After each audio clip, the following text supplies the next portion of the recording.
Les amis, bienvenue dans cette nouvelle vidéo un petit peu particulière. Aujourd'hui, je souhaite vous parler un petit peu de mon parcours, mon histoire, parce qu'au final, en général sur la chaîne YouTube, je parle beaucoup de trucs techniques, de levée de fonds, de start-up, de plein de choses. Et au final, on me demande souvent, Johnny, tu viens d'où? C'est quoi ton parcours? C'est quoi ton histoire? Comment t'en es venu à faire tout ça? Et du coup, je voulais vous faire une petite vidéo un peu moins conventionnelle, on va dire, et où je vous parle un petit peu de mon parcours très rapidement. Mais voilà, si ça peut en inspirer, si ça vous permet de me connaître un peu plus dans ce que je fais à l'heure d'aujourd'hui à 26 ans avec Johan et Max, etc. Pour vous la faire bref, j'ai eu un parcours scolaire très chaotique, nul à l'école, collège catastrophique, j'ai fait 3 collèges différents. Et mon rêve, j'en ai parlé dans une autre vidéo et c'est pour ça que ça fait sens, c'est toujours croire en ses rêves. Au collège, quand on m'a demandé ce que je voulais faire plus tard, j'ai dit que je voulais être analyste financier. Sauf que avec une moyenne en mathématiques de environ 3 ou 4 sur 20, forcément on m'a dit Johnny, ça va être compliqué. Et donc au bout d'un moment, sorti de 3e, mon père m'a dit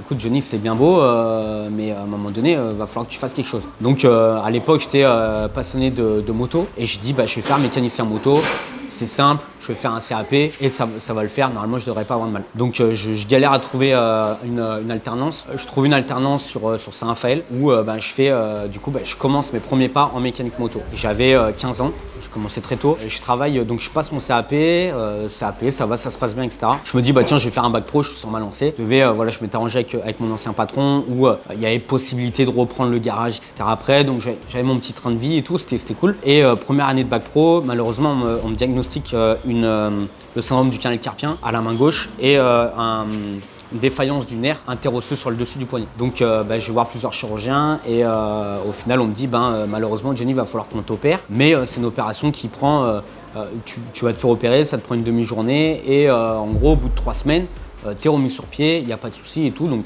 j'en parle à mon patron, première année de bac pro, on me dit écoute, vas-y, fais-le et puis au moins c'est fait et après t'es tranquille. Je dis ok, je me fais opérer à Fréjus, à la clinique de Fréjus, donc j'y vais après une batterie d'examens, etc.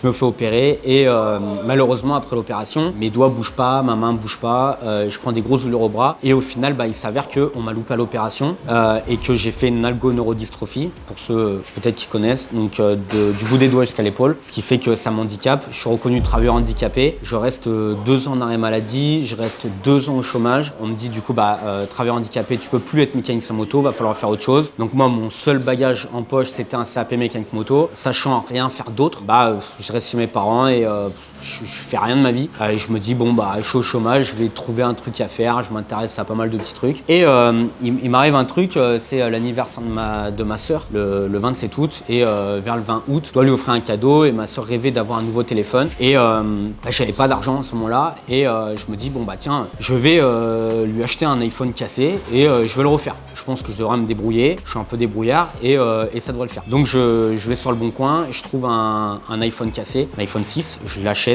pour 20 €, un truc comme ça. Je le répare, ça marche, je lui fais un truc tout neuf. Je l'offre à son anniversaire, elle est super contente, elle me dit incroyable et tout, machin. Et là, idée de génie qui me vient, je me dis ok, je peux faire de l'argent avec ça. Donc je vais sur le bon coin le lendemain, j'achète pour à l'époque 2000 € de téléphone cassé, tablette, tout, je rachète tout dans Fréjus Saint-Raphaël aux alentours. C'était mes seules économies, j'avais vraiment plus d'argent. Et au final, ça se passe pas comme prévu parce que mes 2000 €, je récupère à peu près ma somme. En fait, je me rends compte que c'est plus compliqué d'acheter pour revendre. Du coup, je me dis ok, on va faire différemment. Je vais faire un compte Snapchat à l'époque, un compte Instagram, et je vais dire en gros que je répare les téléphones pour les gens. J'ai pris la concurrence de ce qui se faisait à Fréjus. J'ai fait 20% moins cher que tout le monde. J'avais pas de frais. J'ai monté une micro-entreprise et j'ai dit c'est parti, let's go, on monte ça. Ça marche super bien. J'ai beaucoup de clientèle. Je fais ça tout seul. Au final, avec ma main, j'étais pas totalement guéri, donc je tremblais.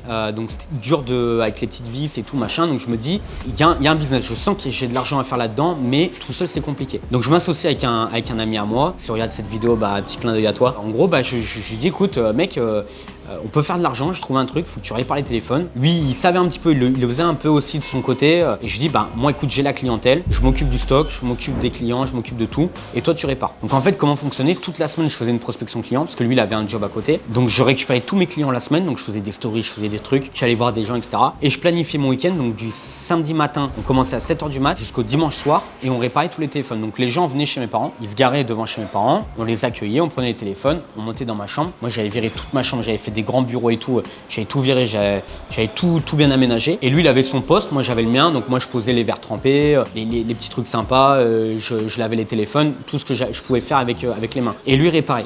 On avait calculé notre temps. Pour un écran, il nous fallait tant de temps. Pour une batterie, il nous fallait tant de temps, etc. Et ben voilà, on a développé ça. Donc toute la semaine, moi, je faisais la prospection. Le week-end, de 7 h du matin jusqu'au dimanche, à peu près 23 h, on réparait les téléphones comme ça. Et ben on a fait nos premiers milliers d'euros. Ça marchait très très bien. On était très contents. Bah c'est bon, moi j'ai dit bah c'est bon. Et du coup, d'où le titre de cette vidéo, j'avais 18 ans à ce moment-là. Et du coup, ben j'étais au chômage à côté et j'avais développé ça. Et pour moi, j'ai dit à mes parents, c'est bon, j'ai compris comment ça marche. Je me prenais pour Jeff Bezos dans son garage et tout, à faire mes trucs. Donc ça marchait bien, on faisait beaucoup d'argent, c'était cool. Et en fait, par la suite, pour garder mon chômage, en fait, je devais faire une formation. Du coup, c'est la transition pour laquelle j'ai rencontré Johan. Je devais faire une formation de développeur web. J'avais trouvé ça. J'avais dit, dans tous les cas, moi, j'ai mon business de réparation de téléphone et je fais une petite formation à côté, ça me garde mon chômage et ça va le faire. Dans tous les cas, j'ai mes week-ends pour continuer à faire le business. Et du coup, je fais cette formation-là. Ça me plaît pas du tout parce que je suis nul en dev. Mais bon, ça me passe le temps, ça me permet d'avoir le chômage, etc. Et pendant cette formation-là, je dois faire un stage dans une agence et j'ai une pote en commun avec Johan et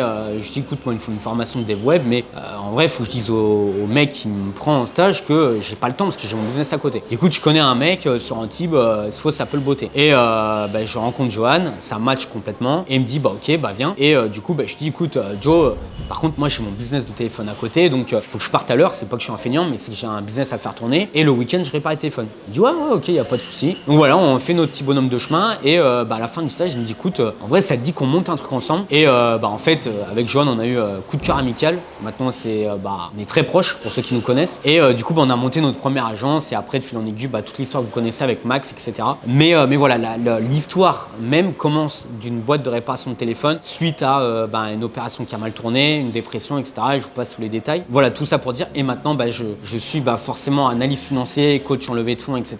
Donc, mon rêve que j'avais en troisième, qu'on m'a dit que ça allait pas être possible, finalement tout ça pour vous dire que croyez en ce que vous voulez faire plus tard et n'écoutez pas ce qu'on vous dit parce que dans tous les cas, tant que vous avez cette volonté-là, moi j'ai toujours eu la volonté, peu importe si je me faisais opérer, qu'on m'a loupé, que j'étais en dépression, etc. Je savais que j'allais faire de l'argent, je savais que j'allais monter des business, que dans tous les cas, il y a rien qui pouvait m'arrêter. J'étais déterminé et dans tous les cas, en fait, j'étais tellement au plus bas que je pouvais pas descendre plus bas. J'étais chez mes parents, j'avais pas de thunes.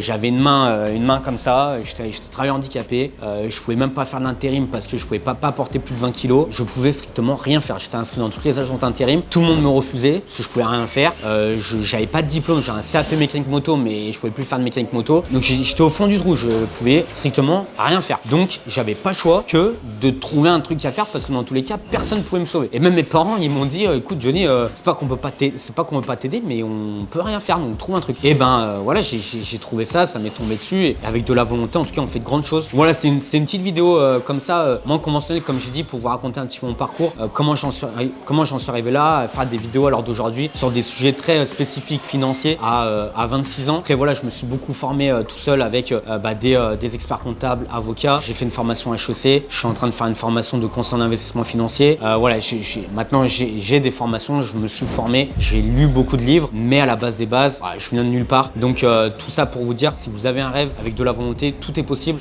Juste travaillez sur vous-même, croyez en vous, faites confiance aux autres, c'est important. Moi, à l'heure d'aujourd'hui, sans Max et Johan, j'en serais pas là non plus. Voilà, c'est mon premier associé aussi que je remercie, qui se reconnaîtra. Voilà un petit peu pour mon parcours. J'espère que cette vidéo vous aura plu. N'hésitez pas à laisser un petit commentaire si jamais. Et puis en tout cas, mettez vos témoignages aussi si vous avez des parcours un petit peu atypiques. Je serais très heureux de vous lire. Et en tout cas, je vous dis à très bientôt dans une nouvelle vidéo. Ciao les amis.